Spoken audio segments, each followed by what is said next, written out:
오늘 다니엘 2장 1절 지혜와 능력이 그에게 있음이로다 라는 제목으로 하나님 말씀 나누겠습니다.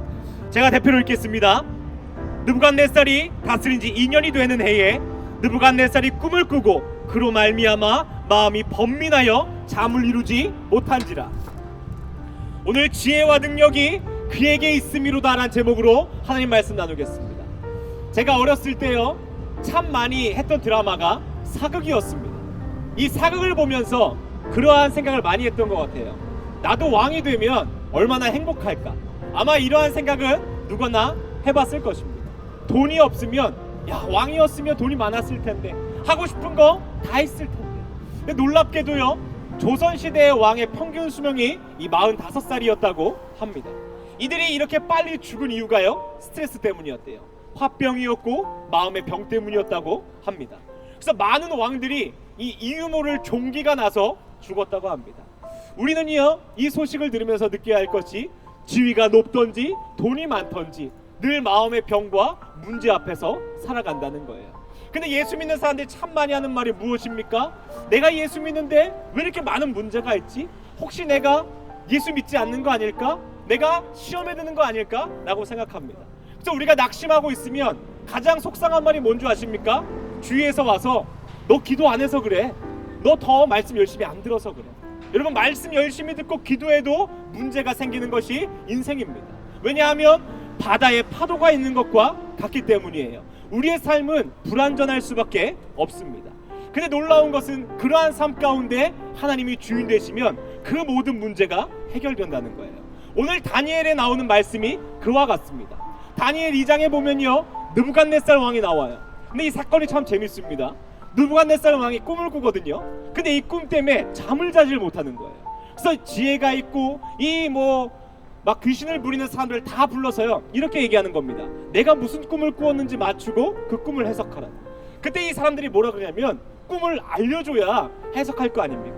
근데 느부갓네살 왕이 이게 세상적인 말로 삔또가 상했는지 자기 꿈을 맞추라고 얘기하는 거예요. 만약에 꿈을 맞추지 못하면 너희 모두를 죽일 거라고 얘기합니다. 근데 그 모두 중에 포함된 사람이 오늘 다니엘인 것이에요. 모든 지혜 있는 자를 죽이라는 말에 다니엘이 오늘 이렇게 얘기합니다. 나를 왕 앞에 서게 해달라고요. 그리고 왕 앞으로 나아가서 이렇게 얘기합니다. 나에게 시간을 주시면 그 꿈을 해결하겠습니다. 여러분 다니엘이 1장에 어떤 일이 있었냐면요 이 하나님을 위해서 고기와 포도주를 먹지 않겠고 풀만 먹겠다고 해요. 다니엘이 사실 얼마나 믿음의 행동입니까? 그렇지만 전 그렇게 생각이 들더라고요. 참 불쌍하다. 야 믿음 지키겠다고 평생 고기 못 먹으면 이 얼마나 불행한 건가. 믿음을 지키기 위해 자신이 좋아하는 것을 포기한 다니엘이 오늘 어떻게 됩니까? 죽을 위기에 놓여 있다는 거예요. 이것이 예수 믿는 사람의 인생일 수밖에 없다는 겁니다. 그러나 우리가 기억해야 될 거는 세상은 문제를 절망이라고 얘기하지만 우리는 문제를 하나님과 가까워지는 통로로 여길 수 있다는 것입니다. 그 가장 대표적인 예가 사도 바울입니다. 사도 바울이 자기의 가시 때문에 하나님께 3번이나 간절히 기도합니다. 사도 바울이 얼마나 대단하고 하나님 앞에서 이쁜 종입니까? 그러면 그 기도 들어주셔야 되는 거 아닙니까? 근데 오늘 하나님이 사도 바울에게 뭐라고 하시냐면 내 은혜가 너에게 족하다라고 얘기해요. 왜냐하면 나의 능력은 약한 데서 온전하여 지기 때문이라는 거예요. 우리가 약할 때에 문제가 있을 때에 어려움이 있을 때에 주의 옷자락을 붙잡는 것이 능력이라고 말씀하시는 겁니다. 오늘 다니엘이 그 사건 가운데 있어요. 그래서 다니엘이 뭘 하냐면요 뭘 할 것 같습니까? 기도합니다. 다니엘이 세 친구에게 부탁을 해서요 나를 위해 기도해달라고 해요. 그때 하나님께서 밤중에 나타나셔서 환상을 통하여 그 꿈을 보여주시고 해석하게 하십니다. 그때의 다니엘이 했던 고백이 오늘의 제목이에요. 지혜와 능력이 그에게 있음이로다. 이것이 오늘 다니엘의 고백이고 우리의 고백 되기를 원합니다. 우리가 예수 믿으면요 이러한 좋은 얘기들 좋은 예화들 참 많이 듣습니다. 근데 우리가 문제 앞에 서면 어떻게 되죠? 하염없이 무너집니다. 기억하셔야 될 게요 아는 것이 믿음이 아닙니다. 살아내는 게 믿음입니다. 우리 가운데 문제가 있고 어려움이 있다면 여러분 기도하십시오. 그리고 넘지 못할 산이 있다면 주님께 맡기십시오. 그때 하나님은 새 일을 행하시는 분입니다. 그런데요 이런 얘기 참 많이 해요. 기도하면 뭐 변합니까? 하나님께 부르짖으면 뭐 변합니까? 변합니다. 왜냐면 제가 그렇게 사는 사람이거든요. 날마다 돈이 없으면 저는 기도합니다. 또한 제 힘으로 해결할 수 없는 문제가 있다면 기도합니다. 언제까지 기도하는 줄 아십니까? 해결될 때까지 기도합니다.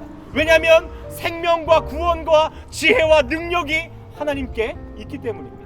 성경을 통틀어 보면요, 목숨을 걸고 기도한 모든 사람의 기도를 하나님께서 들으십니다. 여러분 혹시 어려움이 있고 문제가 있고 지금은 없다 할지라도 그러한 상황이 언제나 발생할 수 있습니다. 그러나 작은 거 하나조차도 오늘 다니엘과 같이 기도하고 또한 문제를 절망으로 여기는 것이 아닌 하나님과 가까워지는 기쁨의 통로로 여기시기를 바랍니다. 그 가운데 오늘 어떻게 결론이 나는 줄 아세요? 다니엘이 그 꿈을 해석합니다. 그때 느부갓네살 왕이요, 모두를 죽이려고 하잖아요. 모든 사람을 살립니다. 그 일이 어디서부터 시작되었습니까? 다니엘의 믿음과 기도여서입니다.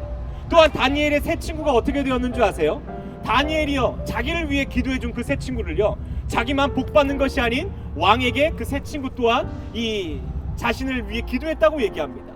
그래서 자신의 세 친구 또한 높은 관리들이 돼요. 이게 진짜 예수 믿는 우리의 모습 되었으면 좋겠습니다.